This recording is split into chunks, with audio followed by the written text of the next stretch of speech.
প্রত্যেকদিন স্বামী ও মেয়েদের পছন্দ মতো রান্নাবান্না করি। আজকে নিজের পছন্দ মতো সকালে নাস্তা বানালাম রুটির সাথে ঘন মসুরের ডাল। হ্যালো এভরিওয়ান, সবাই কেমন আছেন? আমি তো বেশ ভালোই আছি। চলে এলাম নতুন একটি ভিডিও নিয়ে। আশা করি ভিডিওটি আপনাদের কাছে ভালো লাগবে। এই তো সকাল সকাল ঘুম থেকে উঠে সকালে যা কাজকর্ম ছিল সেগুলি শেষ করে চলে এলাম রান্নাঘরে।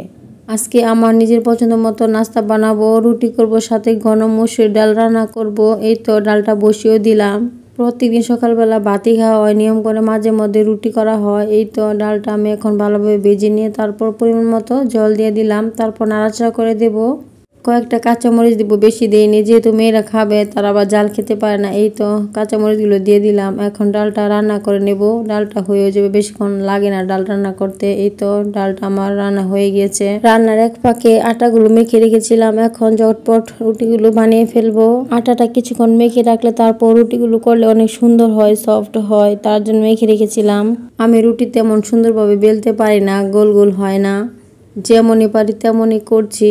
এই তো রুটিটা বেলে নিয়েছি, এখন ভেজে নেব। এক এক করে বেলে তারপর সবগুলো রুটি ভেজে নেব। আসলে রুটি বানাতে একটু অলসতাই লাগে, রুটি বানাতে ইচ্ছা করে না, কিন্তু মাঝে মধ্যে খেতে ইচ্ছা করে। রুটি মাঝে মধ্যে খেতে ভালোই লাগে। এইভাবে সবগুলো রুটি এক এক করে ভেজে নেব। রুটি গরম গরম খেতে ভালো লাগে। এখন খাবার দিয়ে দেবো আমার হাজব্যান্ডকে, তার মধ্যে মেয়েদের জন্য তেল দিয়ে রুটি ভেজে নিচ্ছি। তারা আবার শুকনা রুটি খেতে চায় না। এই তো তাদের জন্য 2টা রুটি তেল দিয়ে ভেজে নিলাম। এখন সকালে খাবার দিয়ে দেব। এই তো রুটিগুলো আমার ভাজা হয়ে গিয়েছে, এখন আমার হাজব্যান্ডকে খাবার দিয়ে দেব। সাথে একটা ডিমও ভাজি করে নিয়েছি। এই তো সুন্দর করে সাজিয়ে দিলাম। এখন খাবারটা দিয়েও দিয়েছি। তারপর সকালের খাবার দাবার খেয়ে মেয়েদেরকে খাইয়ে দিই। তো দুপুরে রান্না করতে চলে আসলাম। পুঁই শাক রান্না করব, তার জন্য শাকগুলো আগে কেটে ধুয়ে রেখেছিলাম। এখন শাকটা বসিয়ে দিলাম। শাকটা এখন রান্না করব। পেঁয়াজ রসুন সাথে শুকনো মরিচ দিলাম। শুকনো মরিচ শাকের সাথে ভালো লাগে খেতে। এই তো এখন শাকটা দিয়ে কিছুক্ষণ ভেজে নেব সুন্দর করে। পুঁই শাকটা খেতে ভালোই লাগে। এখন বর্ষাকাল, তাই পুঁই শাকটা বেশি পাওয়া যায় বাজারে। পুঁই শাকটা অনেক ফ্রেশ ছিল, তাই আজকেই রান্না করে নিলাম। এই তো শাকটা ভাজা হয়ে গেছে।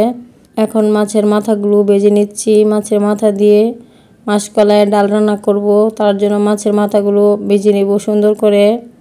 এদিকে পাশের চুলায় ডালটা আমি আগে সিদ্ধ করে রেখে দিয়েছিলাম। এই তো মাছের মাথাগুলো ভেজে ডালটা সম্বরও দিয়ে দিয়েছি।